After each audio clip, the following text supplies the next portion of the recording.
Bom dia, tudo bem? Tudo sim, meu filho, e você? Estou falando com o senhor Pena Branca? Sim, senhor. Satisfação falar com o senhor novamente, viu, seu Pena Branca? A satisfação é minha, filho. Seu Pena Branca, normalmente um dia, como a gente diz aqui, no sapato da outra pessoa, nos permite ter a empatia necessária para entender os sentimentos daquela pessoa. Seria possível o senhor descrever um pouco como é que é um dia no seu sapato?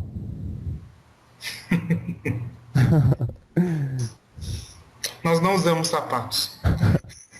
Ixi, daí não tem Eu jeito. entendi a sua pergunta. Você Ah, quer tá. saber como é que eu posso ter empatia pelo outro, né? Para entender o outro, o momento do outro. Isso e também depois que o senhor falasse um pouco como é que é o dia de um instrutor como o senhor, num Pena Branca no mundo espiritual. Então vamos por partes. Vamos. Sobre a questão da empatia, Uhum, quando você está no mundo astral, uhum, toda comunicação é telepática. uhum, Então, se eu quero me congraçar com um irmão que esteja lá, uhum. basta entrar em contato telepático para você entender o que ele está passando. Porque também há aflições lá, como aqui. Há preocupações, há tarefas, há alegrias, há tristezas. A única diferença é que não há mentiras. Não há hipocrisia. Porque como você tem acesso ao processo mental do outro, você não precisa, ou vamos dizer assim, criar subterfúgios para esconder. Você é transparente. Então essa transparência gera uma maior compreensão, menos agressividade e mais respeito pelo momento do outro. Então basta, vamos dizer assim, colocando em termos terrenos, você se ligar àquela energia para entender o que está se passando. Tá claro, filho? Sim, então é mais simples. Muito mais simples, muito É. mais simples.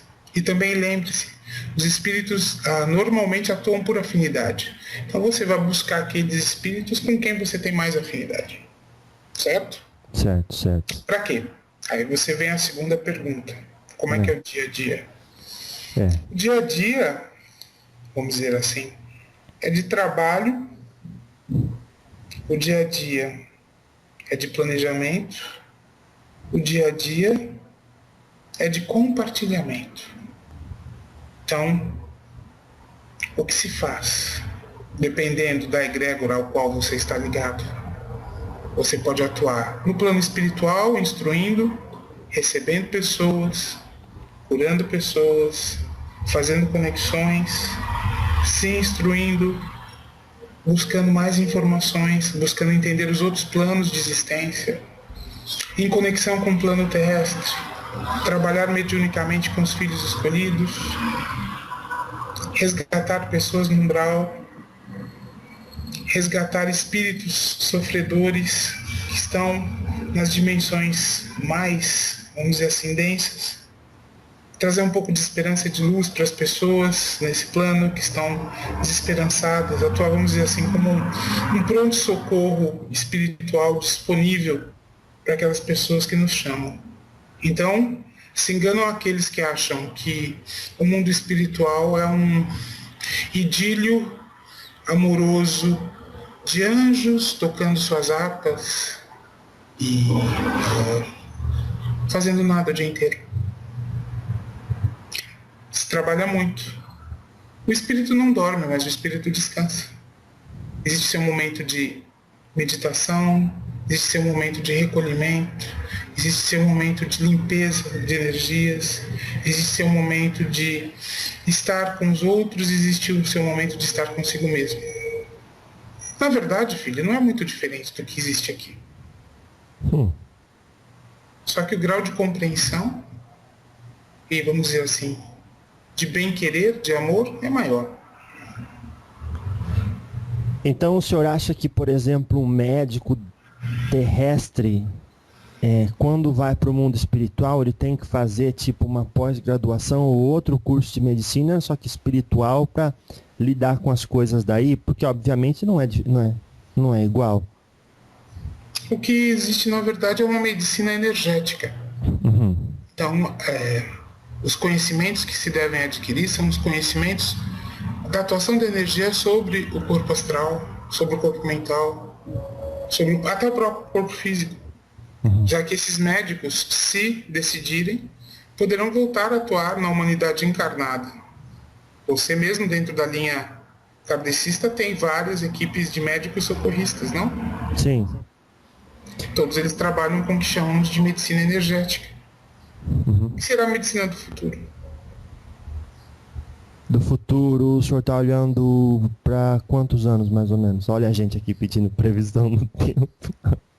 O senhor me perdoe, viu? Mas se eu faço alguma pergunta... Na verdade, já existem pessoas que estão trabalhando com isso. Não tem este nome ainda, não é? Mas se você pensar o que é um passe magnético, tá. o que é um reiki, o que é... São todas formas, vamos dizer assim, abrandadas de manipulação energética. Você pode chamar isso de magia, se você quiser. Mas isso sempre existiu. Então, ao tomar conhecimento disso, esses médicos utilizam conhecimento anatômico humano e utilizam conhecimento energético para tirar o melhor das duas áreas de conhecimento e poder ajudar os filhos naquilo que lhes é necessário. Eu quero falar também sobre a ideia de magia, porque eu imagino que se existe magia negra, deve existir magia branca. Não é? Magia branca é toda magia, O que é magia na sua cabeça, filho? É a habilidade de manipular energia. Isso.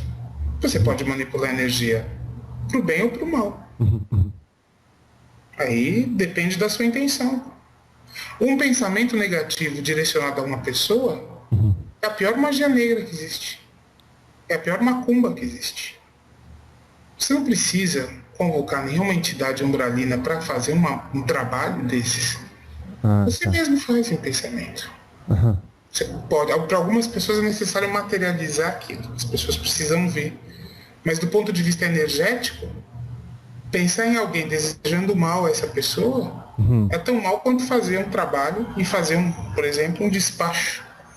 Nossa. É igual.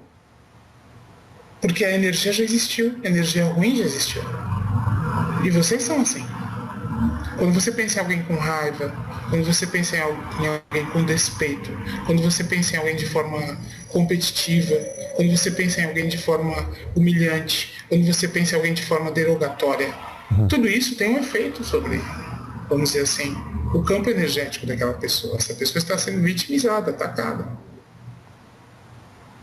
Por isso, sempre peça proteção, sempre limpe seu campo áurico, porque você nunca sabe exatamente o que vai no coração do outro. Quantos e quantos amigos estão ali lhe sorrindo e lhe enfiando uma faca pelas costas? Nossa. Essa é a humanidade encarnada. É assim. Vocês nunca sabem o que vai no coração do outro. Não é verdade? Sim. Mas a influência negativa, então, que sofre alguém, ela está relacionada a duas coisas. Uma, a capacidade da pessoa enviar um pensamento negativo carregado de emoção e atenção, né? Porque pelo que eu entendo, é o tanto de emoção que a pessoa coloca no pensamento e a força do foco que faz com que aquilo atinja mais ou menos uma pessoa. Seria assim? E daí a segunda parte é que a pessoa também está desavisada e com o campo da sua energia exposto ou aberto, e aquilo também, por afinidade, acaba entrando e, entre aspas, pegando. Vou tentar reexplicar de uma forma mais veemente. Por favor. Quando você pensa intencionalmente, lembre, é normal que tenhamos às vezes pensamentos ou descargas desmotivadas, apenas momentâneas, de raiva, de inconsequência nos nossos pensamentos. Isso é normal, mas elas não têm um foco. Mas quando existe uma raiva, uma manifestação negativa específica, ou focada em uma determinada pessoa, numa determinada situação, essa energia criada, essa forma de pensamento plasmada pela pessoa, certamente atingirá a outra. Se a outra vai sentir ou não os efeitos disso, vai depender de duas coisas: qual grau de proteção espiritual ela tem e qual grau vibracional ela tem. Se uma pessoa tem um grau de espiritualização alto, se uma pessoa está sempre em conexão com energias mais sutis, muito provavelmente ela vai sentir e aquilo vai passar. Se é uma pessoa que também tem uma ressonância com esses mesmos sentimentos negativos, ela vai absorver esses sentimentos negativos. E isso vai começar a influenciá-la mais ainda, a tal ponto dela querer revidar. É como numa briga. Se você fala baixo, eu falo baixo. Se eu falo alto, você fala alto. Se eu lhe dou um soco, você me dá um soco. E assim por diante. Então, tudo depende do grau de preparo espiritual de quem está recebendo aquela demanda, do grau de, vamos dizer assim, defesa ou de consciência espiritual das entidades que lhe dão defesa, e principalmente do grau de vibração ou da consciência daquela pessoa a quem está sendo dirigido o pensamento negativo, ou a cargo, ou a macumba, chame-se como quiser. O senhor... Tá claro, filho? Sim, sim. O senhor até nos dá a oportunidade de contar muito rapidamente um caso, que o senhor sabe que eu ia num cabeleireiro e essa moça era evangélica. E na religião dela, não sei direito qual a gente não podia ter um quadro de Jesus em casa, porque para ela tudo que era imagem era o demônio. E ela colocou aquilo na minha cabeça de certa forma que eu fiquei impressionado. E só que eu não queria magoar minha mãe, porque na época eu ainda era adolescente e a minha mãe tinha esse quadro, e era um quadro no quarto dela, e era muito grande. Só que eu cheguei pro quadro e falei: você vai sair daqui sem eu ter que brigar com minha família. Você não acredita, seu Pena Branca, o quadro foi passou um mês, o quadro começou a embolorar de certa forma que ficou tudo feio. Teve que sair desse jeito? É o poder do pensamento. Lembre-se, você é responsável por tudo que cativas. Quem disse isso? E agora? Você me apertou sem abraçar. Exupéry, não é? Tá. Então, isso quer dizer que quando você estabelece um vínculo energético com alguma coisa, ou com alguém, ou com um objeto, com um animal, você passa a ter, entre aspas, responsabilidade ou jurisdição sobre aquela, vamos dizer assim, coisa, ou pessoa, ou animal com quem você se relaciona. Então, foi o que aconteceu com o seu quadro. Você depositou ali sua frustração, o seu medo, você depositou ali a sua tristeza. E o quadro morreu de tristeza, vamos dizer assim. Porque até as coisas inanimadas têm um componente energético. Sim. Parecem sem vida. Mas ali há átomos, ali há elétrons, ali há vida. E essa vida é, vamos dizer assim, submetida a esse tipo de intenção negativa, acaba sucumbindo. Quantas e quantas vezes, por exemplo, nos trabalhos que fazemos, você tem uma condensação de energia tão densa que coisas explodem, copos, coisas caem. É uma forma de você conseguir libertar uma energia negativa presa que precisa ser recolhida. Porque não pense que a energia só se transforma, mas ela nunca morre. Então uma energia negativa, ela precisa ser transmutada em energia positiva. Esse é o nosso papel. E obviamente vocês não vão fazer isso aleatoriamente, vocês sempre respeitam a lei da causa e do efeito, né? E respeitamos também, se for, por exemplo, um filho encarnado, quais são, na verdade, as motivações desse filho, qual é a perspectiva daquele momento dentro de um contexto encarnacional mais amplo. E até que ponto podemos influir nas escolhas desse filho? Porque muitas vezes, do lado de cá, nós choramos por vocês. Ao ver tantas escolhas erradas, e nossa capacidade de intervenção é limitada por esses fatores. Pela consciência do filho, que às vezes não nos ouve, não nos quer ver, não nos quer sentir. Às vezes pela limitação intelectual do filho. Às vezes que também lhe é imposta pelas, vamos dizer assim, pelas diretrizes definidas antes da sua encarnação. Então, ninguém gosta de ver o outro sofrer. É dolorido. Mas, infelizmente, para alguns, só o caminho da dor pode levá-los de volta à casa do Pai.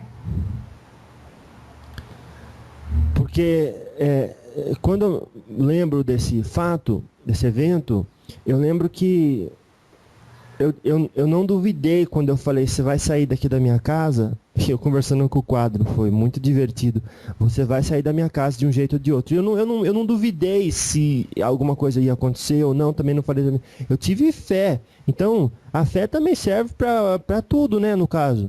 A fé significa foco. Quando pedimos a vocês, tenham fé, significa nunca percam o foco. O foco de quem são vocês, o foco da nossa relação com vocês, o foco da consciência de quem vocês são. Ter fé significa manter a chama sempre acesa. Isso é difícil. Agora, quando vocês têm raiva, vocês têm uma fé incrível. Quando vocês têm ódio, vocês têm uma fé incrível. Mas em coisas ruins. O ser humano é atraído para a negatividade. O ser humano adora a negatividade. O ser humano adora reclamar. O ser humano adora se queixar de tudo, das pessoas, da vida. O ser humano adora fofoca. Quando eu digo ser humano, estou generalizando, que talvez não devesse fazer, mas, vamos dizer assim, grande parte das pessoas encarnadas passam grande parte do seu tempo fazendo isso, se queixando, reclamando, colocando a raiva para fora de forma inconsequente, né? Colocando uma energia que poderia ser usada para o bem, usada para o mal. E isso tem repercussões, porque tudo que vai, volta. E as pessoas depois não sabem porque ficaram doentes, as pessoas não sabem porque seus filhos foram afetados, as pessoas não sabem porque elas estão numa situação de dificuldades econômicas, as pessoas não sabem porque perderam entes queridos, as pessoas não sabem porque suas vidas parecem desmoronar. E muitas vezes nosso trabalho é muito duro, filho.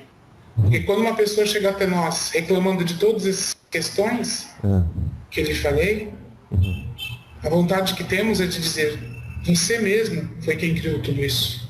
Você criou o seu próprio inferno, com seu pensamento, com a sua falta de compreensão das coisas e sua falta de autoconhecimento.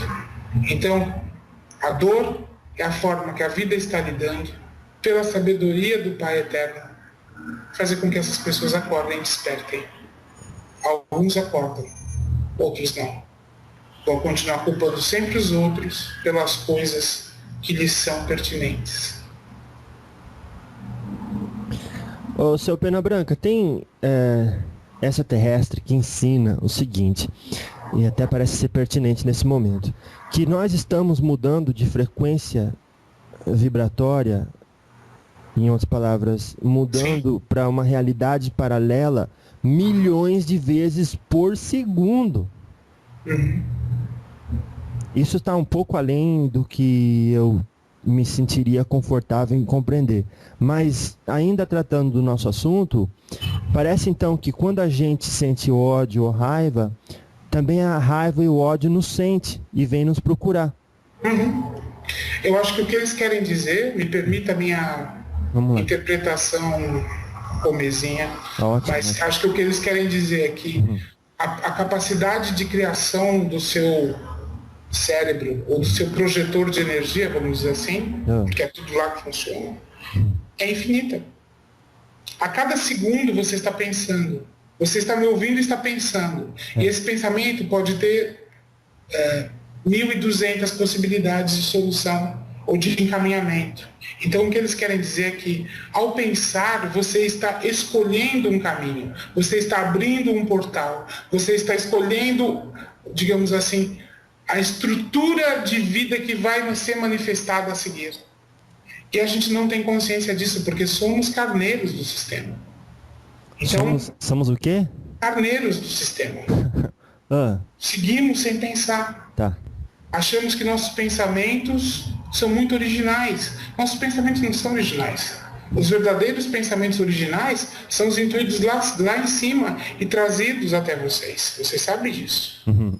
Toda modificação científica, tecnológica, espiritual é plasmada no astral e depois baixada aqui na Terra. Você sabe disso. Tudo vem das dimensões superiores, assim como vem até nós das dimensões superiores. Certo? Esse gradil energético vem do mais sutil ao mais denso. Claro? Agora, que estamos mudando de realidades o tempo todo, a única explicação plausível para nós é que temos uma infinidade de possibilidades sem ter consciência disso. E cada pensamento abre um portal. Cada ideia manifestada abre uma passagem. Cada palavra proferida abre, vamos dizer assim, uma possibilidade do que vai vir a ser. Então, quando se fala, pense mais antes de falar, medite mais, entenda-se mais, é para que você tenha consciência de que ao estar manifestando o verbo, você está manifestando o caminho que quer seguir. E muitas pessoas não têm consciência disso. Então a pergunta, na verdade, não é se conseguirei mudar. A pergunta é para o que em que me transformarei, para o que mudarei. Mudar, você muda o tempo todo. Quantos milhões de células no seu corpo estão morrendo nesse momento e quantas outras estão, vamos dizer assim, nascendo, ou sendo criadas? Sem que você tenha consciência disso. Para vocês é um processo natural. O corpo é uma máquina perfeita. Isso, eu estou dizendo, uma manifestação física. Coloque isso na perspectiva espiritual. Então, assim, não existem esses limites físicos. Então, tudo é possível de ser experimentado. Mas por que algumas pessoas só escolhem o lado negativo das coisas? Por que algumas pessoas só fazem as escolhas erradas? E não vai em julgamento de valor. Errada para ela, porque muitas vezes, olhando de fora, as escolhas das pessoas nos parecem estranhas, mas para o seu desenvolvimento espiritual, aquelas escolhas estão corretas. O que eu quero dizer é, qual é o grau de interação que ela tem com o seu eu superior, com a sua verdadeira alma, no momento de tomar essas escolhas. A humanidade em geral é cega, e caminha cega. E é isso que tentamos fazer, tentamos alertar, para que as pessoas despertem e acordem. Mas existe um limite na nossa capacidade de interferência. Né? E isso nos deixa tristes.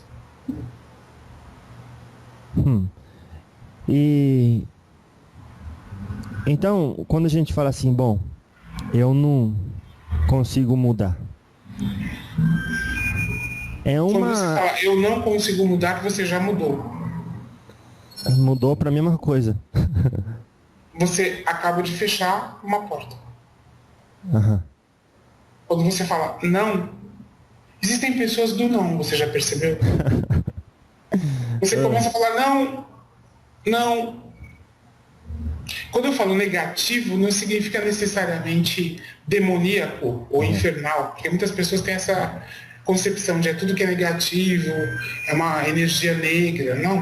Negativo é muitas vezes se negar a possibilidade de. E a vida é co-criada. Quando você fala não para a vida fala não para você. Não é? Sim. E qual é o pior inimigo que vocês têm aqui, nesse mundo? Medo. Medo. insegurança, medo, que é um instrumento de manipulação de todos os sistemas de poder. Medo.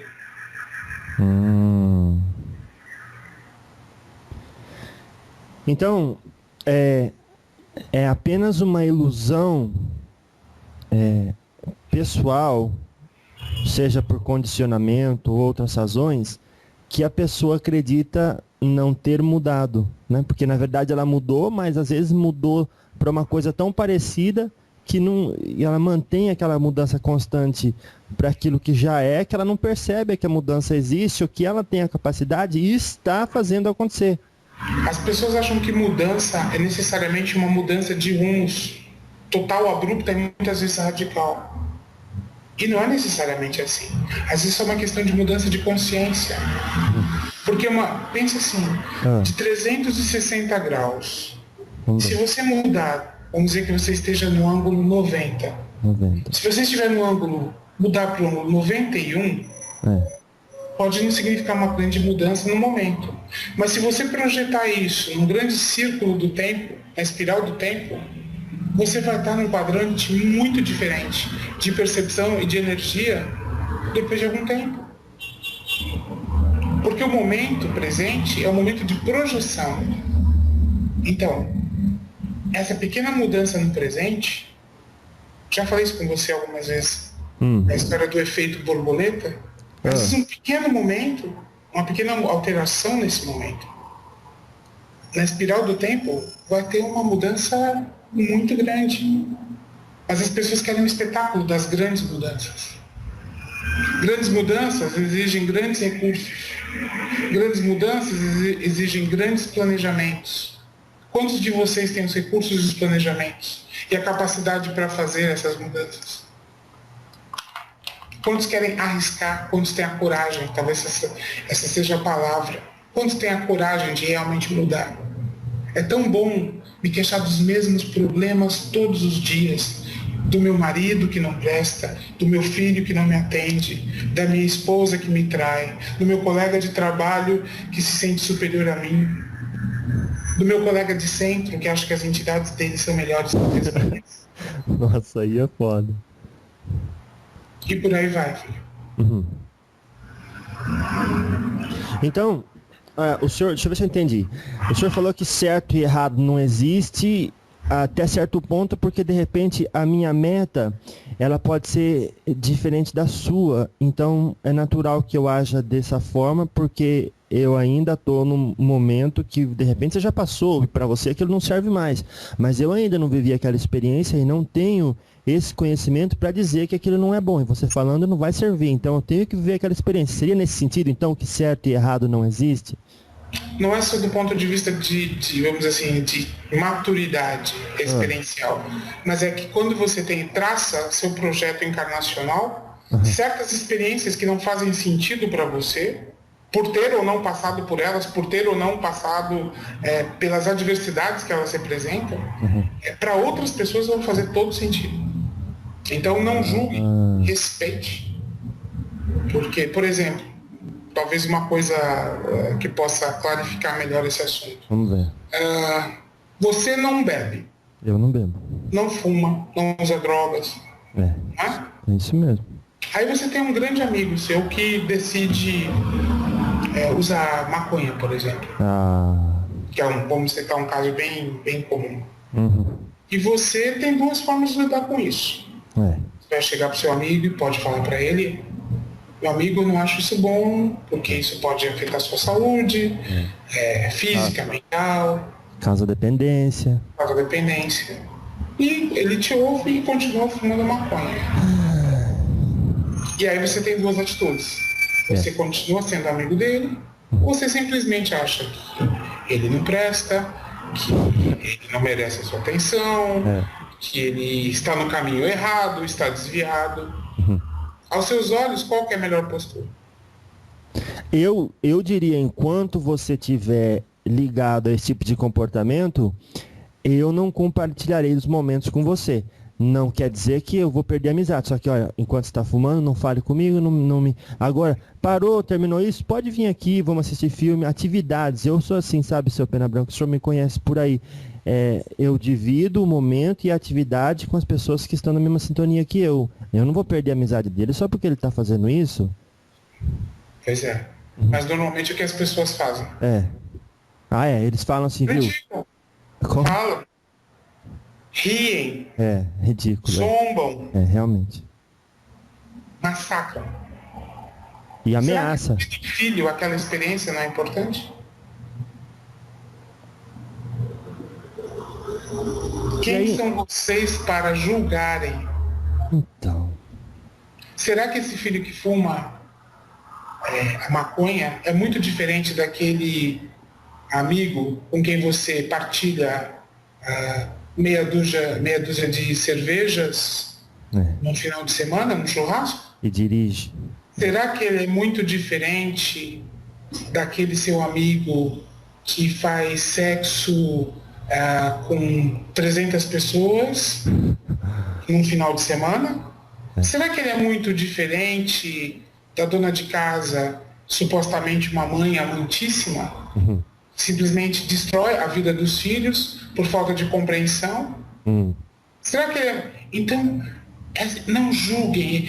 Os pesos que vocês dão às coisas não é o peso verdadeiro das coisas. Porque tudo que vocês julgam está fora de contexto. É o que lhes parece, do ponto de vista moral, mais ou menos aceitável.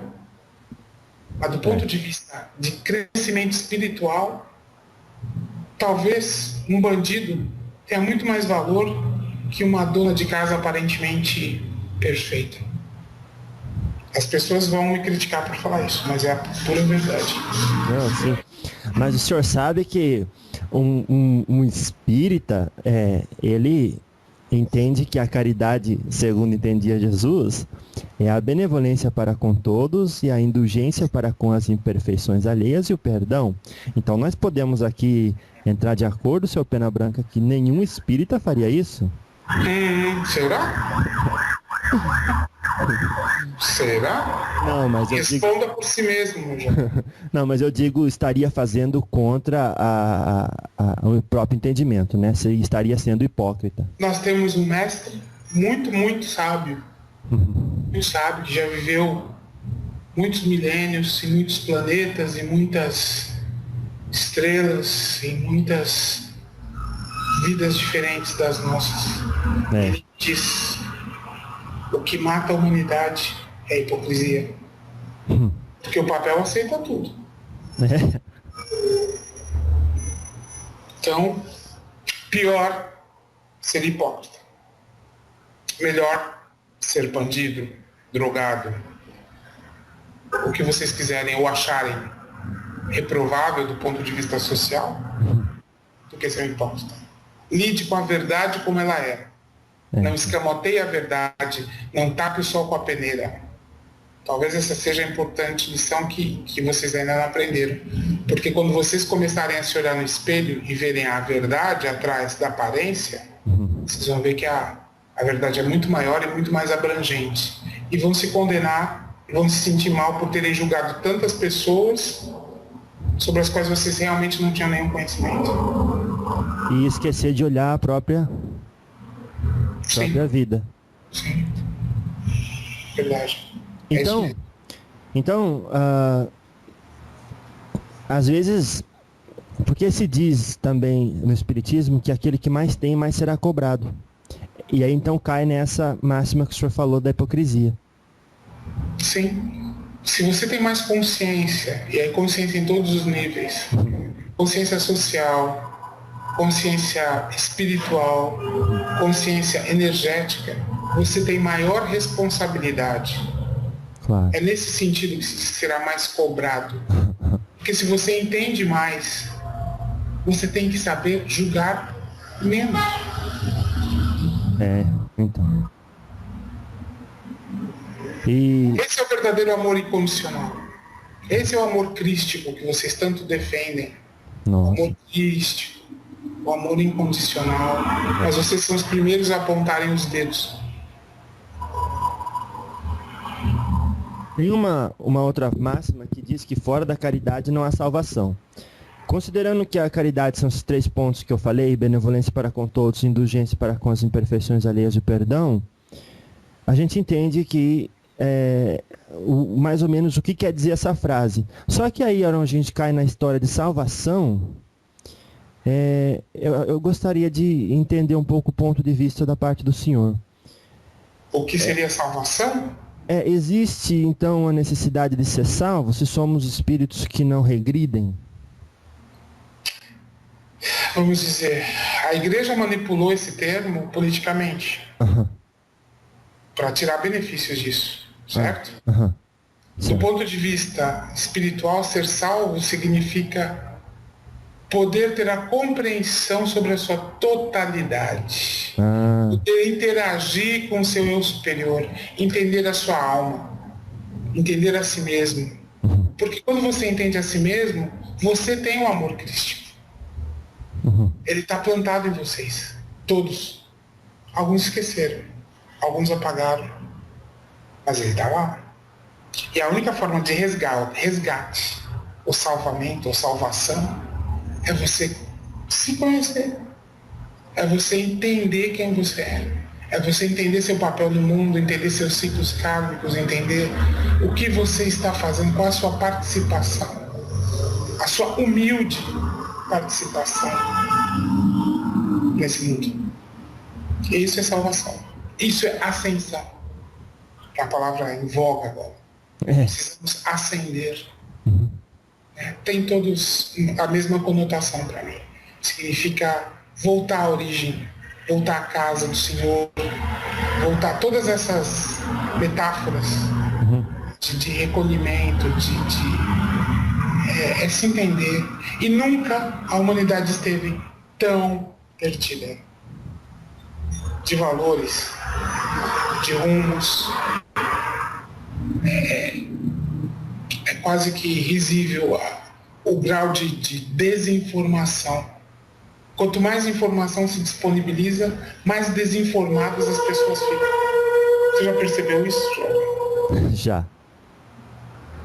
Então, se eu posso dar um conselho, salve-se a si mesmo.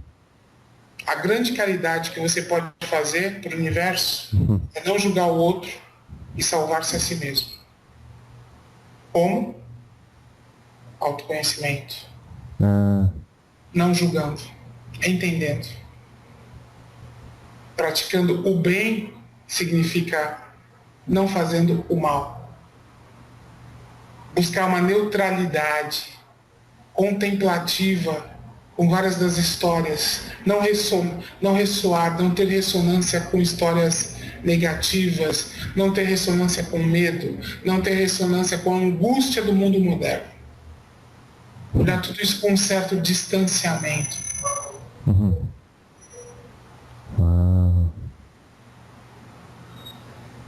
Então a gente pode definir, de certa forma, a perdição como a ignorância e a salvação como a sabedoria. Sim. Sim. Do ponto de vista, vamos dizer assim, prático, humano, a perdição é você se perder de si mesmo. Esqueça vamos dizer assim, as conotações religiosas. Tá. A alma perdida para o demônio. Essas baboseiras todas. A alma se perde quando ela sai da frequência energética original, quando ela perde a sua assinatura energética, que é o que a reconecta com o seu superior, com a sua mônada, vamos dizer assim, original. O estar perdido na vida é falta de conexão. Né? Depressão, que é uma doença moderna muito, vamos dizer assim, conhecida, e até exageradamente veiculada pela mídia, tem muito a ver com essa perda de conexão com a alma. A pessoa não vê sentido no que está fazendo. A pessoa não vê sentido nas relações que ela tem. A pessoa não vê sentido no trabalho. A pessoa não vê sentido na vida que ela tem. Por quê? Porque ela está vivendo uma vida que não é dela. Desconectada. Desconectada. nada. Se você se desconecta da sua energia primordial, como é que você vai se sentir?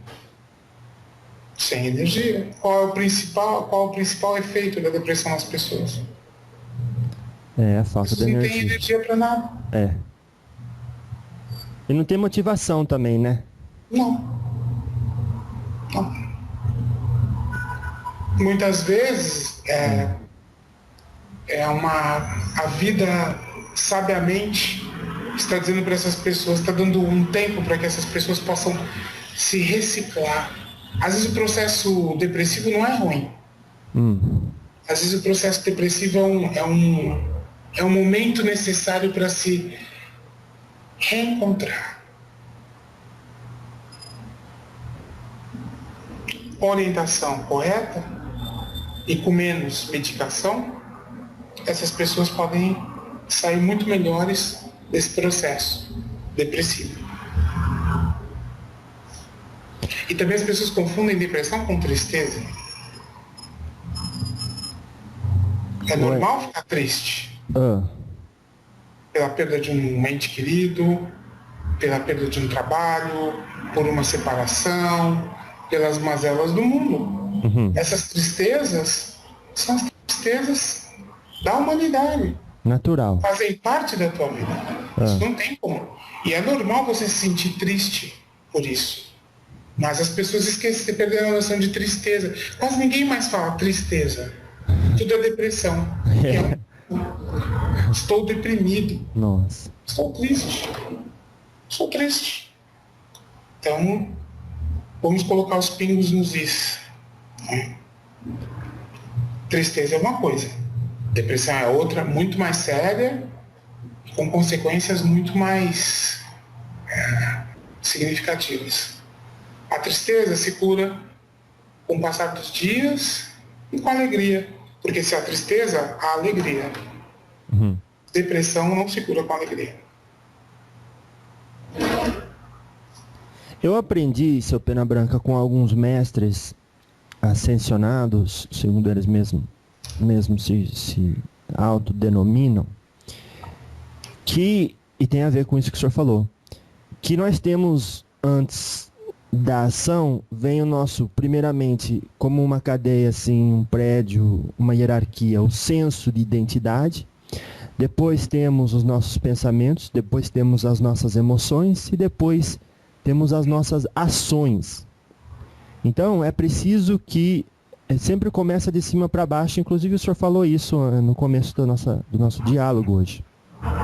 Então, poderíamos dizer também, de outra forma, o que o senhor falou, nesse sentido, é bom que você pare de criar um senso de identidade de uma pessoa depressiva, porque senão você vai ter os pensamentos que uma pessoa depressiva tem, e vai ter as emoções que uma pessoa depressiva tem, e naturalmente vai sentir no físico tudo aquilo e agir tudo conforme uma pessoa que tem aquele senso de identidade particular age. São duas coisas diferentes. Olha lá. Uma coisa é a pessoa que está passando por um processo de depressão real, que precisa de ajuda externa, sim. Em que sentido? No sentido dela tentar recuperar essa conexão perdida com a sua alma. Isso pode ser feito de várias formas. Como? Pode ser com psicoterapia, pode ser com curas espirituais, pode ser até com uma conversa com um amigo. Né? O que for mais, vamos dizer assim, conveniente. O que acontece é que as pessoas normalmente não querem entrar nesse processo. Elas querem continuar na vida artificial e aí se entopem de remédios.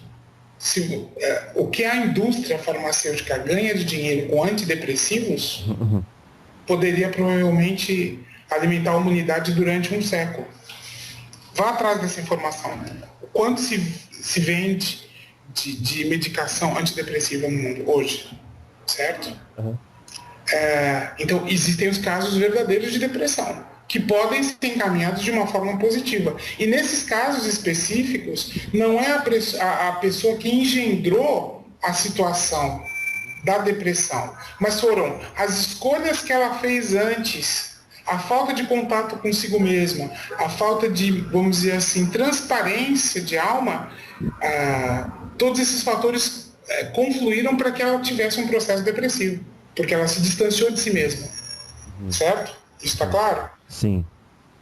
Outro caso são esses casos de tristezas momentâneas, que as pessoas acabam assumindo aquela postura e acabam atraindo egrégoras negativas, que vão sugar dessa energia do medo, da tristeza, da infelicidade. E acabam, vamos dizer assim, se tornando esse processo um processo infinito. Nesse caso, não existe depressão. Existe um processo de tristeza inicial sendo exacerbado pela própria capacidade daquela consciência, né, de plasmar formas, pensamentos tão negativas que a pessoa acaba sendo vítima do próprio processo. Então, muitas vezes, essas pessoas acabam atraindo tantas entidades negativas, tantas histórias tristes, tantas, vamos dizer assim, eu não gosto de usar esta palavra, mas tantas desgraças, que foi naquele caso que eu te citei. Ela mesma engendrou esse processo.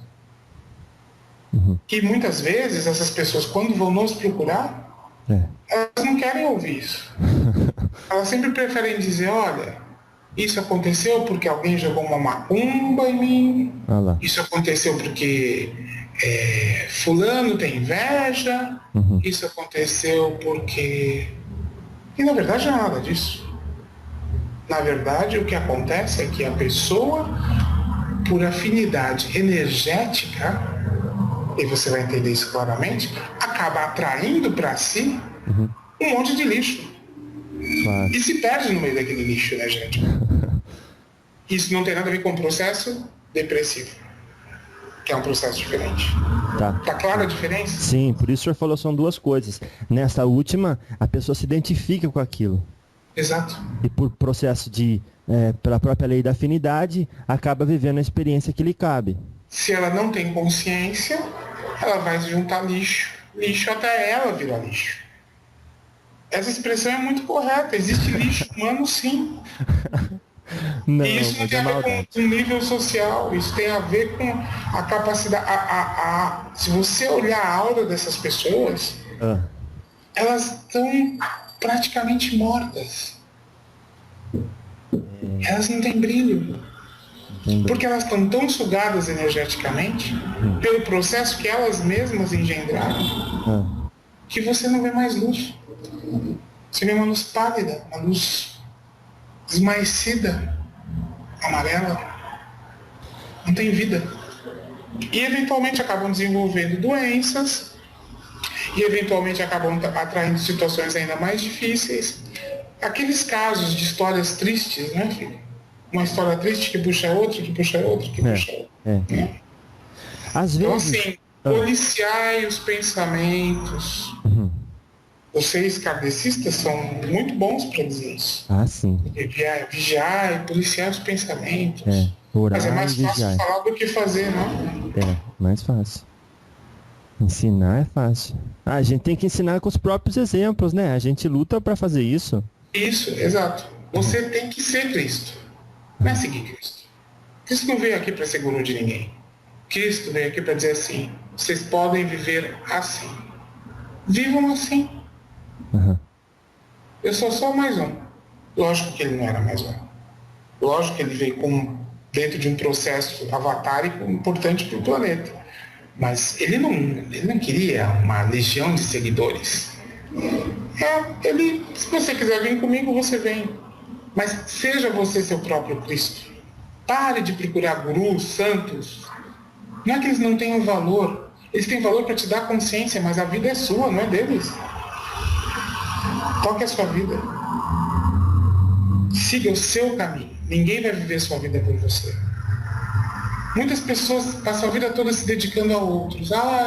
Me dediquei aos meus pais, me dediquei aos meus filhos, me dediquei a isso, aquilo. E a pessoa mesmo está um lixo. não se dedicou a si mesma. Como você pode cuidar de alguém se você não estiver bem? Como você pode ser um bom médium se você não está bem? Como você pode ser um bom orador se você não está bem?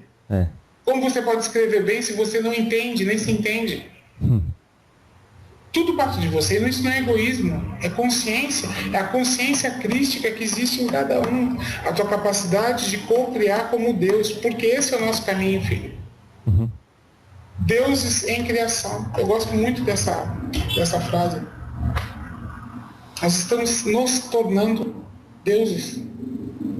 Porque nós criamos e manifestamos. E isso vai ficar mais forte, mais forte, mais forte. Mais alguma pergunta, filho? Senão me vou. Inclusive, já só um comentário antes da pergunta. Inclusive, quando o senhor fala assim, vem à mente a ideia de que Jesus falou assim, olha, um mandamento vos dou. Amai a Deus sobre todas as coisas e ao próximo como a si mesmo. Como a si mesmo. Ele fez questão de colocar o como a si mesmo na frase, né? Sim. Porque... Mas é que parece, e também é uma questão de interpretação religiosa. Porque para parecer bom aos olhos dos outros, e vocês estão sempre julgando, não é? Então você tem que parecer bom, correto. Então você tem que ter aquela vida que, ela é tão boa, dedicou a vida inteira para isso, para aquilo. E a pessoa está morrendo. Será que é correto? Realmente. Tem algum problema nessa interpretação? Tem. Não é assim.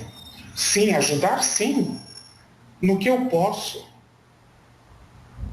Ajudar o quanto? No que eu posso.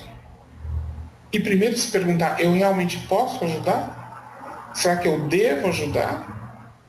Caridade não é fazer tudo por todo mundo. Caridade é doar o melhor de si para aquelas pessoas que vão entender o que você tem para dar. As pessoas têm uma visão muito, vamos dizer assim, social de caridade, né? Lógico que num país como esse você tem proemências e todo tipo de ajuda é válida. Mas fazer caridade não é dar uma cesta de alimentos aos pobres. Mas não é isso. O sentido de caridade é entender o que você tem de melhor para oferecer aos outros. É como aquela senhora, aquela madame, que tem um monte de roupas que não usa mais. Diz assim, vou dar para a caridade, achando e se sentindo a melhor pessoa do universo. É um começo, né? É um começo, né? Não, ela devia dar o melhor vestido que ela tem. Aquela pessoa mais pobre. Isso é caridade. Dar o que não te faz falta é caridade, filho? Realmente. Não. Me perdoem os cristãos que acham que isso é caridade. Isso é bom senso. Tá, entendi. Partilhar o que te sobra é bom senso. Então. Por que você vai ficar com um monte de coisas que não te servem mais? Tá. Quando tem serventia para outras pessoas.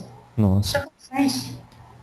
É uma lei universal. Se falta aqui, eu tenho, por que não doar? Doe-se. Nossa. Isso é caridade. Sobretudo quando se trata de órgãos que a gente não vai mais usar, por que não doar a todos? Exato. Acho que as pessoas têm medo de... Simples. Por exemplo, quero doar comida aos pobres.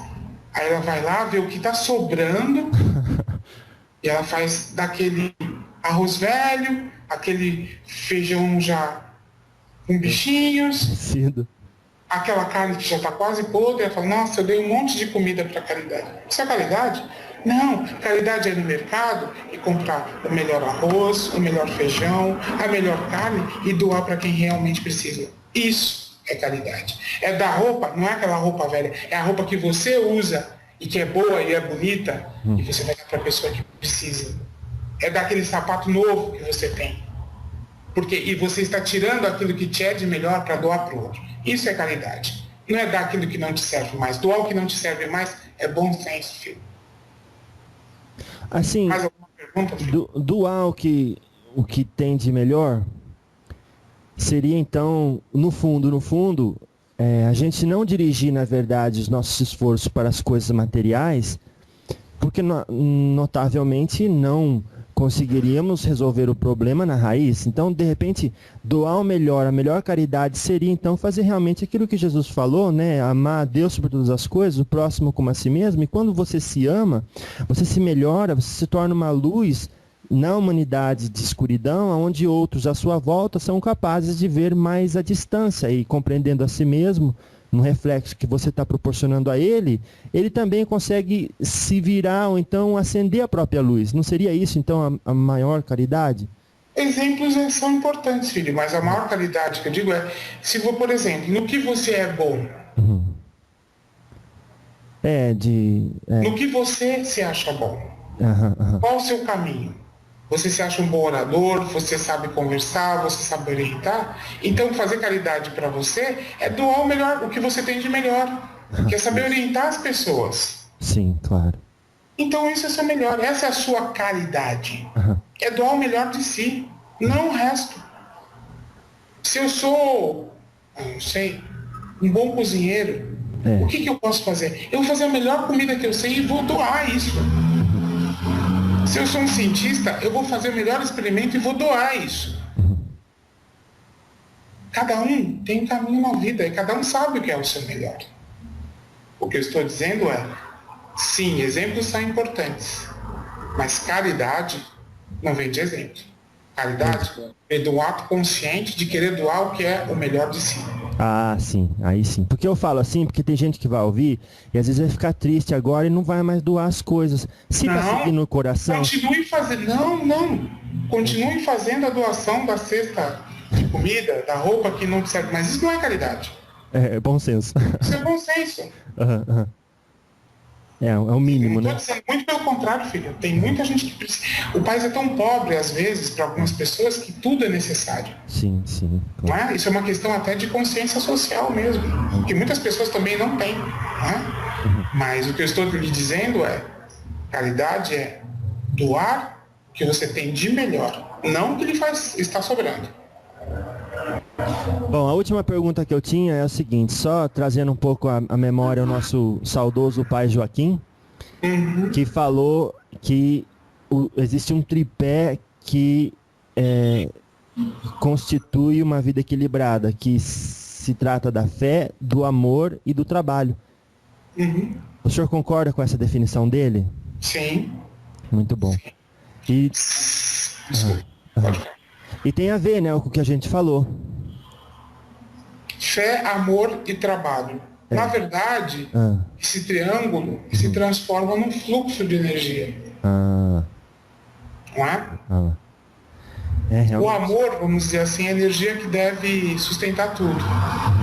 A fé é o foco para onde você direciona a sua energia. E o trabalho é o processo de usar essa energia focada para construir a vida no universo. Muito bom. É isso. Tanto é que o símbolo da Umbanda é um triângulo com uma cruz no meio. Ah, não sabia. Justamente representando esse tripé que você falou. E a cruz representa o quê? A união do terreno com o espiritual. Opa, muito bom. Material com o espiritual. Então é a síntese. E tudo, na verdade, na vida tudo é assim. O que você faz sem trabalho? O que você faz sem intenção, sem fé, sem foco? Realmente. O que você faz sem amor? Entenda amor aí não como amor romântico, né? Amor como energia e equilíbrio. Vamos dizer, energia em equilíbrio. Talvez a definição universal mais clara de amor, isso é uma coisa que as pessoas precisam aprender a construir, né? Quando se fala amor, ou você tem aquela visão muito romântica, ou então uma visão muito religiosa. Na verdade, o amor é o ponto neutro. É onde você percebe a sua grandeza enquanto Deus encarnado. Então, se você é Deus e todo mundo é Deus, todo mundo merece o mesmo tratamento. Então, harmonia, respeito, equilíbrio, isso é amor. Você que gosta de conversar com essas entidades de outros planos mais evoluídos, pode ter certeza que a definição de amor que eles têm também é essa. O amor universal é equilíbrio, harmonia. Não é amor romântico. Fantástico, meu querido Pena Branca. E o senhor conhece, assim, pessoalmente o pai Joaquim? Qual pai Joaquim? que fala através do Fernando... Aquele moço que fala através do Fernando Parada. Sim. O senhor conhece ele, assim, pessoalmente? Já estivemos trabalhando juntos. Ah, então vocês são... Como? Mas somos de egrégoras diferentes. Egrégoras quer dizer, em Aruanda o senhor mora numa cidade e ele mora em outra. Sim, porque temos funções diferentes. Entendi. Somos entidades diferentes, trabalhando em linhas energéticas diferentes. Claro, claro. Mas com um grau de harmonia, amor e respeito, que é o que eu acho que vai pautar a humanidade daqui a uns 500 anos. Nossa, tudo isso? Parou. Olha, muita coisa para mudar aqui, filho. Eu agradeço a sua presença, o seu conhecimento e que Deus abençoe todo o trabalho do senhor e o conhecimento. Eu que agradeço a oportunidade de trazer a palavra de Deus para vocês. E pensem muito nessas coisas que eu falei. Na noção verdadeira de caridade, na noção verdadeira do que é amor, na concepção errada de depressão, né? na vontade verdadeira que vocês chamam de fé. Então, pensem, porque esses são os verdadeiros pontos de interrogação que podem fazer as pessoas crescerem, né? E muitas vezes vocês estão ligados no piloto automático. Está na hora de desligar o piloto automático e começar a fazer escolhas mais conscientes, né, filho? Tá certo. Fiquem todos na paz de Deus e até uma próxima oportunidade. Obrigado.